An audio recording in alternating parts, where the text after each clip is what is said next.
नमस्कार मित्रांनो, आज आम्ही पोचत आहे मथुरा. मित्रांनो, मथुरामध्ये आज आम्ही वैष्णवी देवी आणि प्रेम मंदिर बघण्यासाठी आलेलो आहे. मित्रांनो, ही माझी मित्राची आई आहे जे हात दाखवत आहे. तर मित्रांनो, हा मंदिरातला थोडासा सीन आहे, पण पूर्ण आपण व्हिडिओमध्ये बघूया. मित्रांनो, मंदिराच्या आतमध्ये जाण्यापहिले सर्वात पहिले आपल्याला इथे बूट काढावं लागतात. त्यानंतर आपल्याला मंदिरात आतमध्ये जाण्यासाठी पास मिळतात. आणि मित्रांनो, जे आपल्यापाशी सामान आहे ते आपल्याला लॉकरमध्ये ठेवून द्यावं लागते. आपण आतमध्ये काहीच घेऊन जाऊ शकत नाही. मित्रांनो, 2 ते 2.5 वर्षाआधी मोबाईल पण आपण घेऊन नाही जाऊ शकत होतो, पण आता त्यांनी आपल्याला सुविधा दिली आहे की मोबाईल तुम्ही आतमध्ये घेऊन जाऊ शकता म्हणून. मित्रांनो, आता जाऊया आपण मंदिराच्या आतमध्ये. तर मित्रांनो, सर्वात पहिले आपण पायऱ्यांनी वर जाऊ आणि इथे डायरेक्शन दाखवतात की तुम्हाला इथून कुठे जायचं आहे. आणि मित्रांनो, एक प्रकारे असं म्हटलं तरी चालते, हा एक प्रकारे सेल्फी पॉइंट आहे. इथे खूप सारे भक्त जे आहे सेल्फी काढतात. मित्रांनो, कारण की मूर्ती एवढी मोठी आहे की आपल्याला खूप दुरूनच हे मूर्ती दिसतात. मित्रांनो, तुम्हाला हे जे झाड दिसत आहे, जेव्हा मूर्ती स्थापित केली होती, बनवणं चालू होतं, तेव्हापासूनच हे झाड इथे उपलब्ध आहे. आणि हा जो परिसर आहे मित्रांनो, एकदम स्वच्छ आहे. आणि मित्रांनो, जेव्हा आपण आतमध्ये जातो, आतमध्ये गेल्यानंतर यांनी दोन बाजूनी एक गंगाजी आणि जमुनाजी असे दोन नद्या बनवलेल्या आहे, म्हणजे तलावासारखं, आणि तिथे मूर्त्या स्थापित केलेल्या आहे. मित्रांनो, खूप सुंदर आहे हे दृश्य.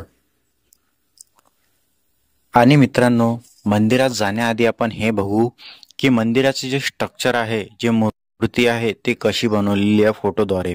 मित्रांनो, जेव्हा मूर्ती बनवण्यात आली तेव्हा त्यांनी दाखवलेलं आहे की स्टॅच्यू कसा उभा केला, त्यानंतर ज्या वस्तू आहे त्या कशा त्यांनी फाइंड केल्या.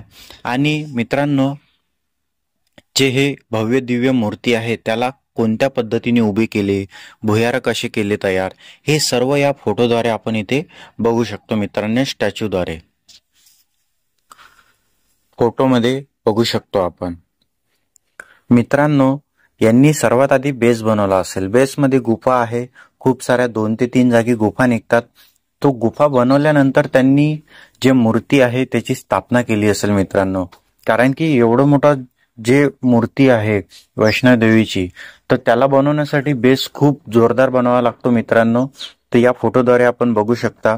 आणि मित्रांनो, महत्वाचं म्हणजे इथे 9 जे जे माताचे 9 स्वरूप आहे ते पण आपल्याला इथे बघायला मिळणार. त्यांनी केव्हा केव्हा रूप घेतला आहे, अवतार घेतला आहे, ते पण आपल्याला बघायला मिळणार. मित्रांनो, इथे तर आपण पुढे व्हिडिओमध्ये बघूया. मित्रांनो, आता आपण पोचूया मंदिराच्या आतमध्ये. आणि जेव्हा आपण मंदिराच्या आतमध्ये पोचू तर या पद्धतीचा आपल्याला नजारा बघायला मिळणार. खूप सुंदर आहे मित्रांनो हा नजारा. आणि मित्रांनो, इथे जी मूर्ती आहे ते आपण बघूया. खूप सुंदर माता राणीचं दर्शन आहे. मित्रांनो, तुम्ही घर बसल्या दर्शन करू शकता.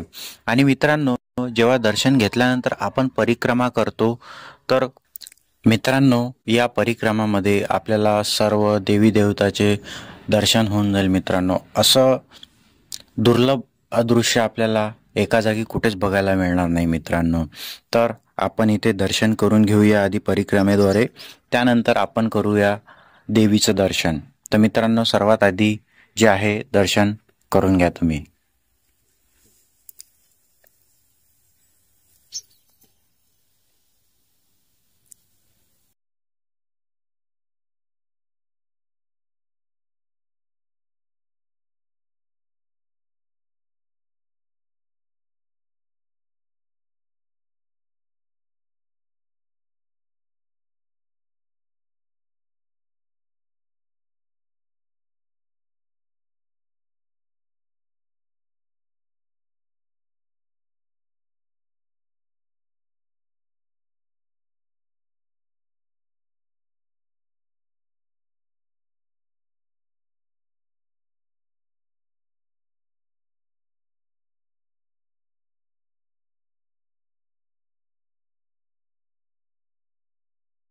मित्रांनो, आता आपण करून घेऊया देवीचे दर्शन. आणि देवीचे दर्शन केल्यानंतर मित्रांनो आपण करूया 9 देवीचे 9 स्वरूप दर्शन.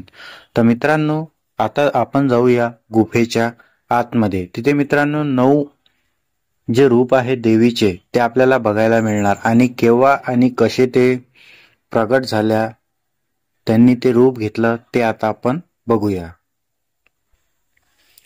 मित्रांनो आपण गुफेच्या आतमध्ये गेल्यानंतर सर्वात आधी आपण दर्शन करूया गणपती बाप्पाचं. मित्रांनो आपल्या सनातन धर्मामध्ये सर्वात प्रथम पूजनीय येतात गणेशजी. तर मित्रांनो सर्वात आधी गणेशजीचं दर्शन करून घ्या. त्यानंतर मित्रांनो पहिलं दर्शन आहे माता शेरावाली. तर मित्रांनो आता इथून आपण बघूया सर्व. मित्रांनो आता आपण दर्शन करूया शैलपुत्री माताचं दर्शन.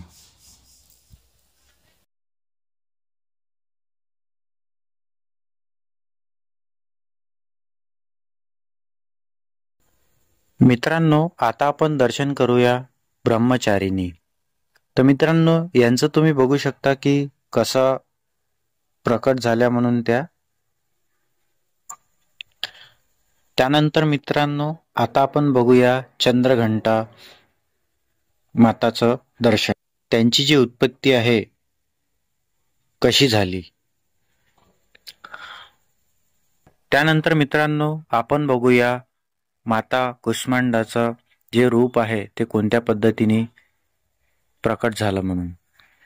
मित्रांनो यांनी पहिल्या गुफेमध्ये जे आहे 4 देवीचं दर्शन करण्यासाठी आपल्याला हे दिलेलं आहे आणि त्यानंतर जे मोठी देवी आहे वरची त्याची परिक्रमा केल्यानंतर दुसऱ्या गुफेमध्ये मित्रांनो आपल्याला बाकीच्या ज्या 5 देवी आहे त्यांचं देवीचे दर्शन आपण समोर करू शकतो. मित्रांनो हे तुम्ही वर आल्यानंतर लाइटिंग बघू शकता कशा पद्धतीने यांनी लावलेली आहे. आणि मित्रांनो याच मंदिराला लागून एक मोठं भव्य महादेवाचं मंदिर इथे मित्रांनो आता सध्या ओपन होणार आहे, काम चालू आहे. तर मित्रांनो नेक्स्ट टाइम जर आलो तर त्या मंदिराला पण आपण बघून घेऊया. मित्रांनो आता आपण बघूया की खालचा जो नजारा आहे तो कोणत्या पद्धतीने आहे. मित्रांनो असं वाटतात की या नजाऱ्याला बघून असं वाटते की आपण इथे पहाडावर उभा आहे आणि खालचं दृश्य बघताना जे त्यांनी पहाडासारखी डिझाईन दिलेली आहे, लाइटिंग लावलेली आहे आणि झाडावर जे लाइटिंग टाकलेल्या आहेत त्याचं जे बघण्याजोगतं आहे मित्रांनो इथलं वातावरण. त्यानंतर मित्रांनो आपण जाऊया आता समोर खाली दुसऱ्या गुफेमध्ये जिथे बाकी आणखी 5 माताचं दर्शन करण्यासाठी. त्यानंतर मित्रांनो आहे स्कंद माता. या मातेचं पण आपण दर्शन घेऊ शकता आणि त्यांचं जे रूप आहे कोणत्या पद्धतीने घडलेलं आहे ते इथे तुम्ही वाचू शकता. तर मित्रांनो आता आपण जाऊया समोर. त्यानंतर मित्रांनो आता आपण करू शकता कात्यायनी माताचं दर्शन. त्यानंतर मित्रांनो आता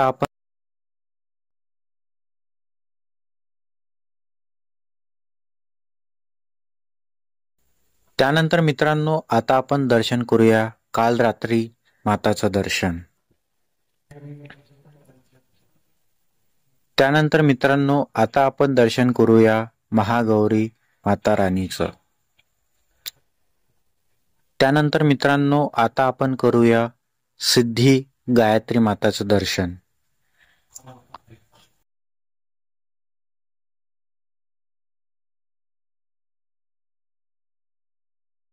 त्यानंतर मित्रांनो आता आपण करूया काल भैरव महाराजाचं दर्शन. मित्रांनो असं मान्यता आहे की जेव्हा आपण वैष्णव देवीचं दर्शन करतो, या देवीचं दर्शन करतो, काल भैरव यांचं दर्शन घेतल्यानंतर आपण जे दर्शन केलेलं आहे ते मित्रांनो सफल होतात असं म्हटलं जाते मित्रांनो. तर मित्रांनो आपण इथे दर्शन केल्यानंतर आता जाऊया मंदिराच्या बाहेर. तर मित्रांनो मंदिराच्या बाहेरचा जो नजारा या पद्धतीने आहे. आणि मित्रांनो जेव्हा आपण बाहेर जातो तेव्हा बाहेर जाताना आपल्याला मिळतात माता राणीचा प्रसाद. प्रसादामध्ये मित्रांनो आपल्याला मिळतो अंगारा आणि एक चांदीचं नाणं. ते मी तुम्हाला दाखवतो मित्रांनो. आणि मित्रांनो जेव्हा आपण बाहेर जातो तेव्हा या पद्धतीने इथे जो आहे सीन जो आहे क्रिएट केलेला आहे.